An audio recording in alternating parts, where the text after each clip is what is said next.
Some of you may have seen a video that I have out there where I was talking about the performance of C++ and C Sharp. And I saw that we were able to get high performance numbers on C Sharp versus C++. And I wanted to take a second look at that.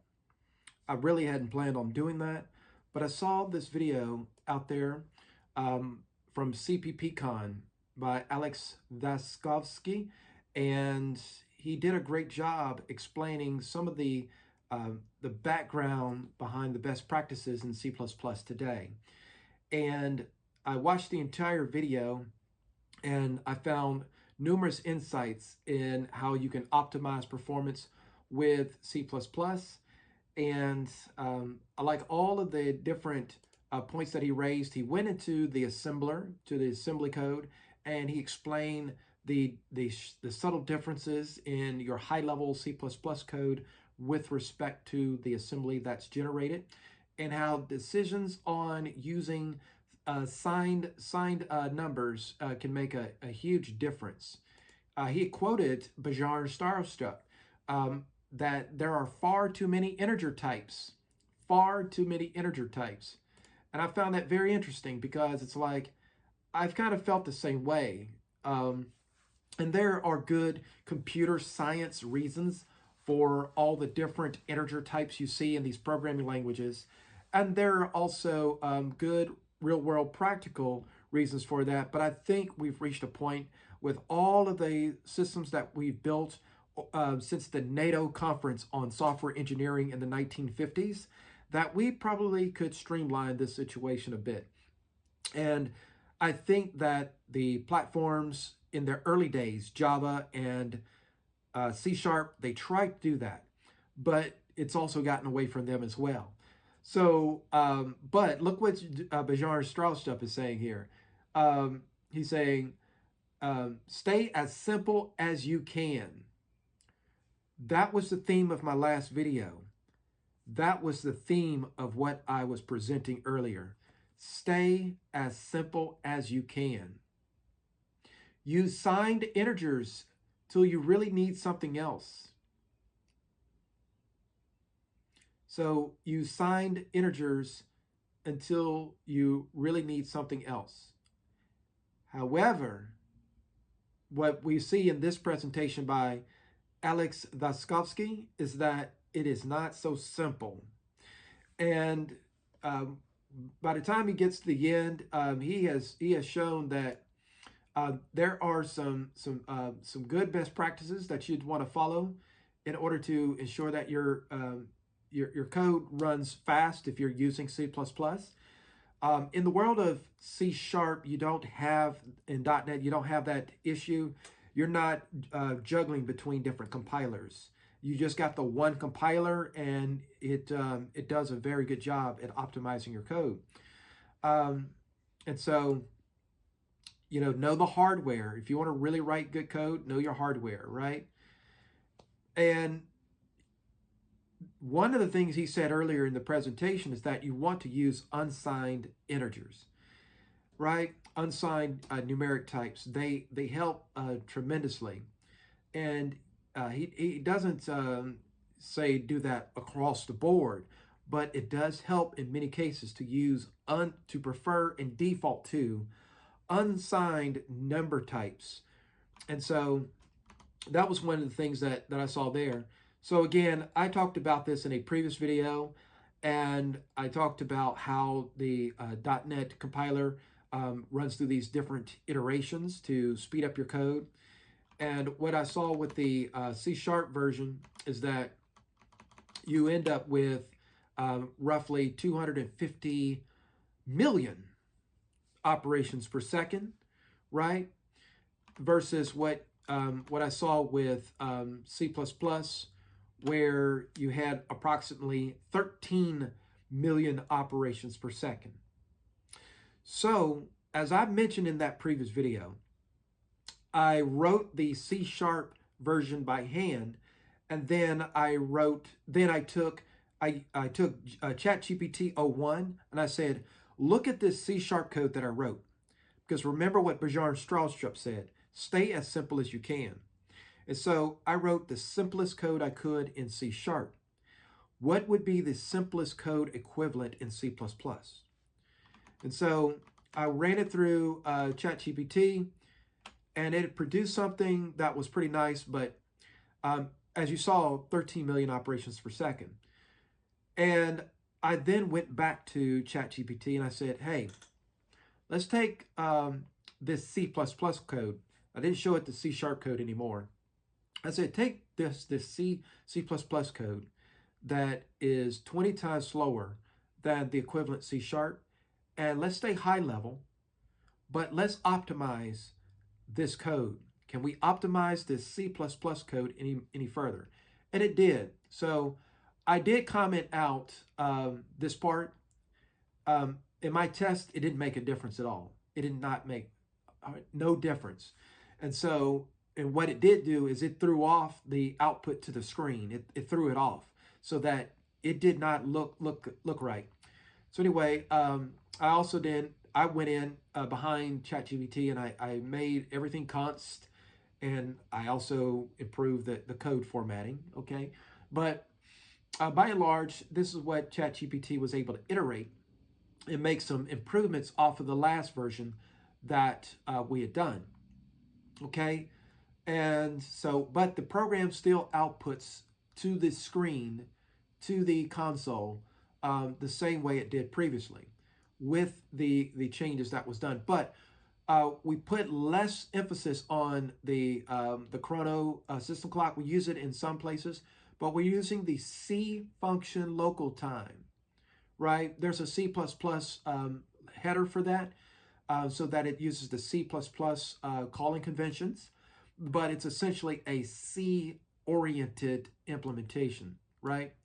So we're using a little bit more C in here. I won't say low level, because I do consider C to be a high level language. But if you look at the main function, it's expanded out. So this program is actually more verbose than the previous C++ version, right? But now what we are wondering is, what is the end result, right? And so we have a more optimized loop here for what we're doing and testing the iterations per second. So the for loop is gone. The for loop is gone. So this is roughly equivalent, not 100%, but it's roughly equivalent to, you know, what you might call a for each loop. But it's just a while loop, right? Checking a Boolean. And it's using a steady clock. And so what is the result of doing all of that? Well, let's find out. So what I did is I went, and so I made I put all the code in this timer optimize, right? And so let's see if I could find FZF, let's see, G++. All right, so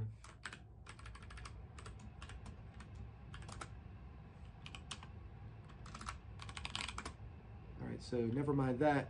So what I did was I did something roughly equivalent to G++, and then I did O fast. That's the option that I went with, right? And so I went with O fast, and let's see, I wanted to use timer optimized, right? And then the output, I also want to call it timer optimized. Let's make sure we put our file extension here. So we're going to compile the C++ file using OFast. And what OFast is going to do is it's going to pull out the kitchen sink on optimizing this code. Let's see.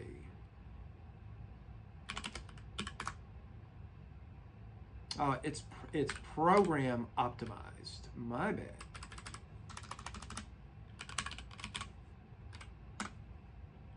Okay. All right, so we got timer optimized.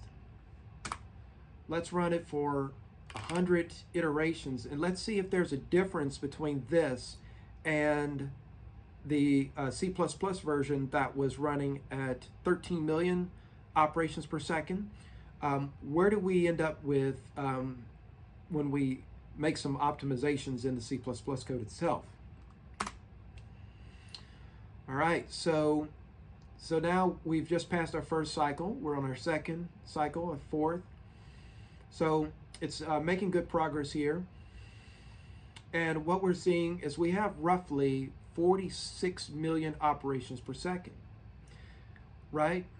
So we are basically, we're basically 33 million operations per second faster than the previous C++ version.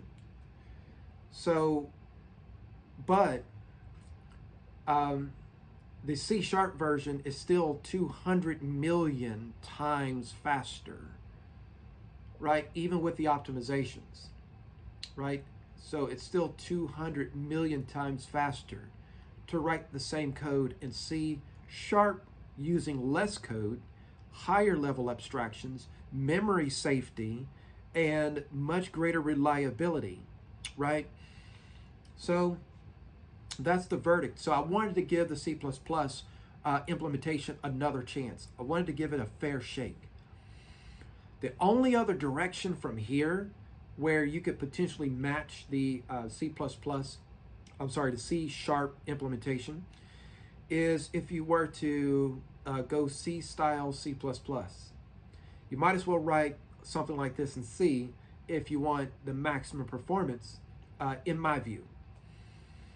If you want a balance of pretty good performance, right, with a much more seamless way to call into C, then C++ is still a good language for that. But if your perspective is to really do what we were talking about at the beginning, what Bjarne Stroustrup said, right?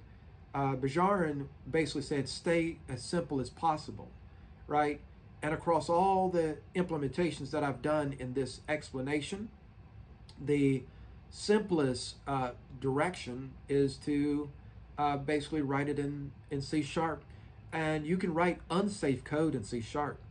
So you can have an unsafe block and you can write C++ or C oriented code if you really needed to. So you can have a good seamless integration story there as well. So this run of the process is about finished. You got 2 more cycles to go, and where we're at. So we finished in 2 minutes and 44 seconds, which is our average in running this particular benchmark on this particular system. And you know, again, when we go back to the beginning, right?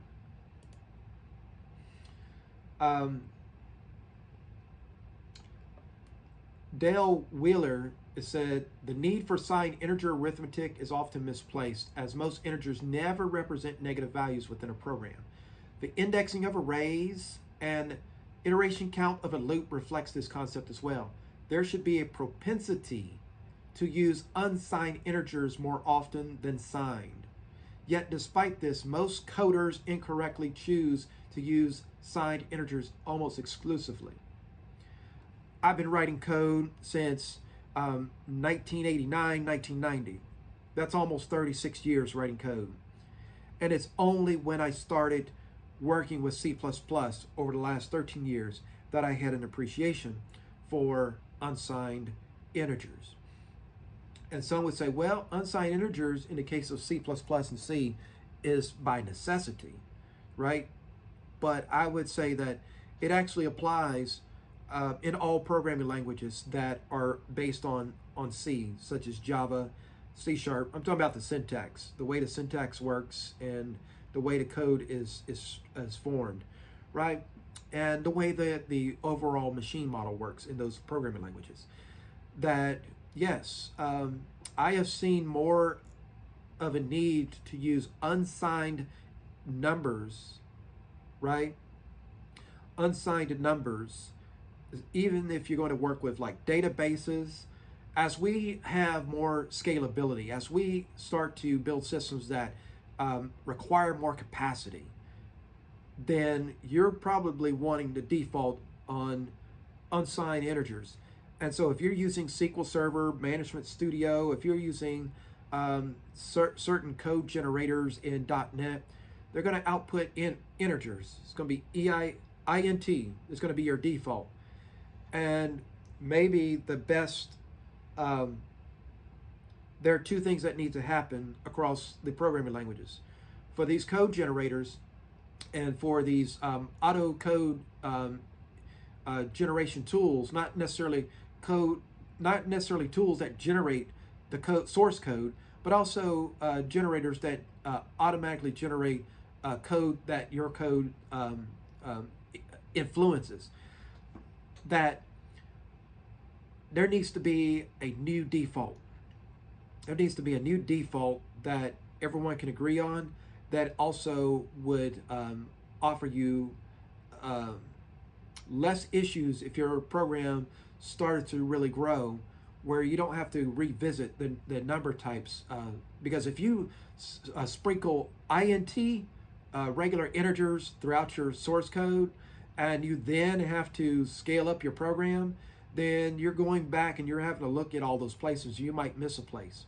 Right now, there are solutions for that in C++ with aliases, and you have aliases in .NET as well. So that would be one approach, but that's not an approach that people universally gravitate towards, I find. And then the second thing that needs to occur, outside of people generally agreeing on what unsigned integer should be the default, to replace just defaulting to integer, is to simply make the decision that in lieu of that, to start using unsigned integers in their database schemas and in their code. So anyway, that was what I came up with. And I know people say, well, I don't want my numeric type to ever drop below 0 in the case of signed integer types in databases and in applications. And I can totally understand the argument and rationale for that. But the thing of it is you're going to have validations in your system anyway. You are going to have that if statement that looks at your, or you should have validation statements that look at the range of your number types. I know I do when I write code. I try to do that as rigorously as I can. And if you use unsigned integers, you're going to be much more alert and much more aware of that. So anyway, but I found this whole exercise very interesting. And thanks to Alex Dathskovsky's presentation at CPPCon, I was inspired to give this another shot. But like I said, you can optimize the C++ code further.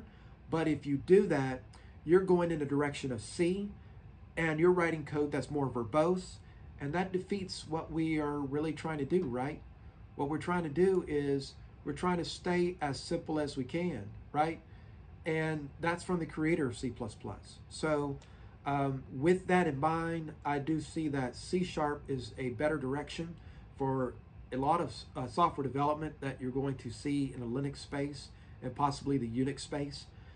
And the just-in-time compilers are doing a great job. And I know that we've all asked for AOT or ahead-of-time compilers in .NET for a long time. But now that AOT is here, I'm not so sure that that is the right bet for many instances. I know people have their use case for it. They want those fast startup times. They want that cold boot to be faster. And .NET does have ways for you to finesse that so that you get the best of both worlds. But I think that the preference probably should be with the JIT compilers going forward. So with that, I thank you for watching and going on this journey with me. And until then, I will see you on the next one.